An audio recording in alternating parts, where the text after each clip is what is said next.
Assalamualaikum warahmatullahi wabarakatuh. Kita lanjut materi kita di pertemuan keempat kemarin yang sempat tertunda, yaitu tentang linear programming metode simplex.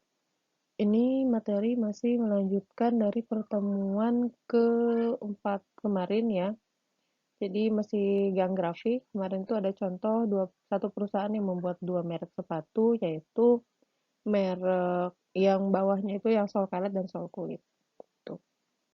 Sama seperti grafik yang minggu kemarin, kegunaan linear programming ini sama-sama digunakan untuk pemecahan jadi alokasi sumber daya yang sifatnya terbatas. Yang kita lihat adalah persamaan. Persamaannya sama persis seperti yang di metode grafik kemarin, yaitu fungsi tujuannya Z sama dengan 3x1 plus 5x2. Nah, itu ada bisa kalian lihat, yaitu ada di buku halaman 34 atau 35. Untuk batasannya, ini soalnya masih yang kemarin ya, yang membuat dua merek sepatu dengan sol karet dan sol kulit. Oke, untuk batasannya juga sama seperti yang kemarin, 8 jam, 15 jam, sama 30 jam gitu. Mestinya kemarin ada 3, makanya jadi ada 3 batasan.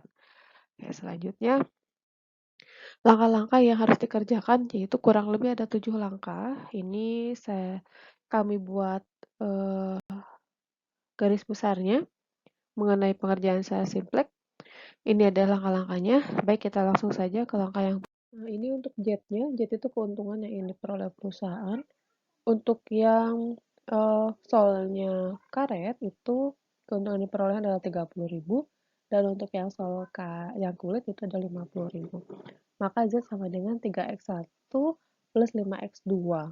Dirubah menjadi secara matematik berarti pindah ruas. Z min 3x1 min 5x2 sama dengan 0. Batasan-batasan ini yang harus dilakukan adalah menambahkan select variable. Ini ada di halaman 34. Select variable itu menambahkan variabel tambahan mulai dari variabel terakhir yang digunakan oleh soal. Misalnya, di soal ini menggunakan dua variabel, yaitu X1 untuk soal yang karet, X2 untuk soal yang kulit.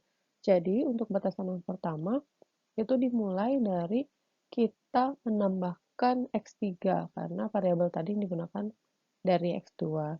Nah, nanti kalau ada soal, misalnya di variabelnya ada 3, berarti sampai X3 ya, maka mulainya itu yaitu dari X4. Ini adalah set variabelnya, ini juga ditambah X. Yang batasan kedua berarti X4, dan batasan yang ketiga berarti X5. Seperti itu. Langkah 2, menyusun persamaan-persamaan di dalam tabel. Dari merubah batasan yang tadi, batasan dan fungsi tujuannya, maka langsung dimasukkan ke tabel. Tabel yang kolom sama baris, kolomnya itu berisi Z dan select variable. Kalau yang barisnya itu berisi Z dan berapa X yang digunakan. Nah, kemudian ada NK. NK itu nilai kanan. Nah, itu bisa dilihat di halaman 35 atau 36 di buku. Selanjutnya, tinggal dimasuk-masukkan saja misalnya Z. Tadi kan Z itu Z min 3x1 min 5x2 sama dengan 0. Maka tinggal ditulis Z-nya itu kan 1 ya. Berarti nilainya Z-nya 1. Kemudian X1-nya adalah min 3. X2-nya adalah min 5. Yang lainnya 0. NK-nya nilai kanannya juga nggak ada. NK itu adalah nilai setelah sama dengan. Itu nilai kanan. Batasan yang pertama berarti nggak ada nilai Z-nya. Z-nya adalah 0. Kemudian X1-nya 2. X2-nya tidak ada. X3-nya 1. Ya. Kemudian X4, X5 tidak ada. Nilai kanannya ada 8. Pembatasan yang kedua, Z-nya tidak ada. X1-nya tidak ada. X2-nya adalah 3. X3-nya adalah 0. X4-nya adalah 1, X5-nya 0, nilai kanannya 15. Batasan yang ketiga, Z-nya 0, X1-nya 6, X2-nya 5, X3, X4-nya tidak ada, X5-nya adalah 1, nilai kanannya adalah 30. Seperti itu. Selanjutnya, memilih kolom kunci. Caranya yaitu cari nilai Z negatif yang paling besar. Nah, di sini tinggal dilihat di Z yang paling besar itu adalah minus 5. Makanya silahkan ditandai. Itu adalah minus 5. Itu adalah nilai untuk kolom kunci. Jadi untuk yang ke bawah, nah ini adalah kolom kuncinya. Itu ada di halaman 36. Selanjutnya, eh, memilih baris kunci. Langkah yang keempat, memilih baris kunci. Caranya yaitu nilai kanan dibagi nilai kolom kunci tadi yang dipilih. Ya, ini nilai kanannya, ini kolom kunci. Jadi, caranya adalah membagi ya nilai kanan. Berarti 8 bagi 0, 15 bagi 3, 30 bagi 5. Nah, kurang lebih seperti ini. Nah, kemudian nilai kanannya itu akhirnya berubah kan sekarang. Nah, jadi 0, 5 sama 6. Memilih baris kuncinya yaitu dengan cara pilih nilai kanan yang paling terkecil. Nilai kanan yang terkecil bukan 0 ya. 0 itu kan tidak ada angkanya. Tidak ada nilainya maksudnya. Berarti yang dipilih adalah 5. Maka 5 ini menjadi, untuk batasan yang kedua ini menjadi nilai di kolom kunci. Nilai baris kunci. Oke, berarti yang 3 ini ditandai ini adalah namanya angka kunci. Nah, angka kunci ini nanti menjadi angka dasar untuk merubah nilai-nilai yang ada di setiap baris kunci. Oke. Yang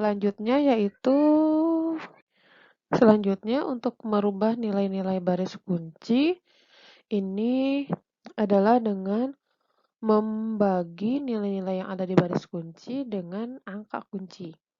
Jadi tadi yang berubah adalah batasan yang ketiga. Nah, batasan yang ketiga itu berarti angka kuncinya adalah 3 ya. Jadi 0 bagi 3, 3 bagi 3, 0 bagi 3, 1 bagi 3, 0 bagi 3, 15 bagi 3. Nah, ini berubahnya adalah jadi seperti ini. Nah, ini untuk merubah. Jadi yang select variabel tadi kemudian dirubah menjadi X. X yang kolom kunci. Kalau kolom kuncinya X2 berarti yang select variabelnya yang baris kunci itu diganti jadi X2. Kalau kolom kuncinya X3 berarti tinggal diganti saja yang baris kuncinya menjadi X3 gitu ya. Selanjutnya kita merubah nilai-nilai baris lain. Yang tadi kan baru baris yang batasan 3 ya. Batasan 2.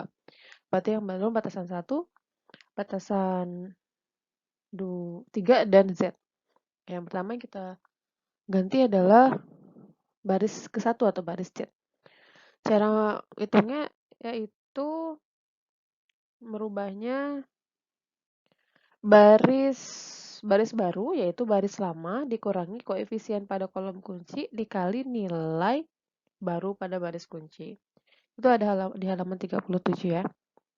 Atau contohnya gini. Misalnya kita mau ngitung ini ya.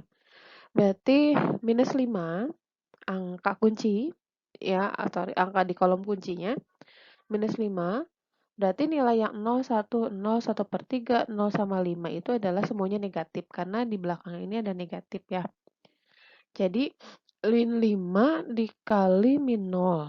Berarti 0 ya. Ditambah sama minus 3. Jadi hasilnya adalah minus 3. Minus 5 dikali min 1 berarti positif 5. Ditambah min 5.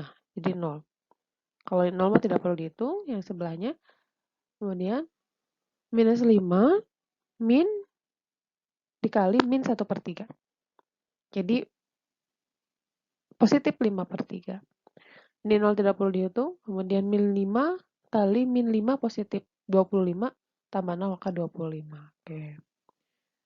Semuanya sama. Nah, nanti kalau ada nilai di kolom kuncinya 0 itu tidak perlu dihitung karena semua yang kali 0 hasilnya adalah itu juga.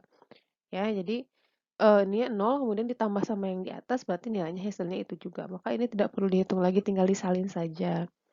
Selanjutnya adalah ini juga sama, merubah seperti yang tadi caranya. Nah, kalau sudah selesai, kemudian dibuat lagi ke tabel ini ya. Untuk yang tabel baru, nah ini adalah nilai-nilai baru setelah dirubah nilai setiap baris kunci ya.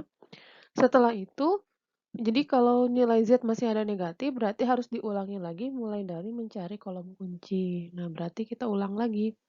Sampai nanti nilai Z-nya tidak ada yang negatif ya. Jadi, berarti yang karena minnya cuma tinggal satu, berarti menjadi otomatis eh, kolom kunci. Nah, untuk mencari baris kunci seperti yang tadi, berarti cari yang paling kecil. Nilai kanan yang paling kecil adalah 5/6. Nah, ini nilai kanan dibagi nilai kolom kunci ya. Jadi yang dipilih adalah ini, kemudian 6 itu menjadi angka kunci. Nah, kemudian setelah ini dapat sama seperti yang tadi lagi, bahwa dibagi-bagi lagi ya.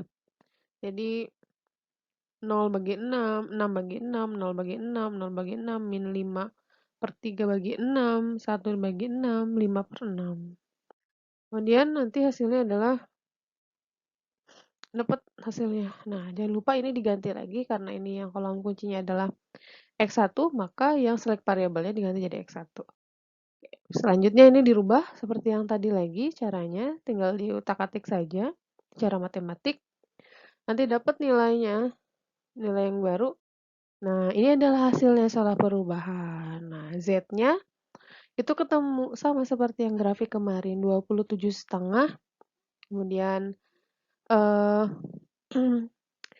X2-nya adalah 5 lusin, X1-nya adalah 5/6. Nah, seperti itu. Maka kita bisa pelajari, bisa diotak-atik ya. Untuk yang lainnya, nah ini kesimpulannya berarti sama seperti yang grafik, 275.000, 5/6 lusin, dan 5 lusin per hari. Akan kita bahas lagi ya. Oke, terima kasih.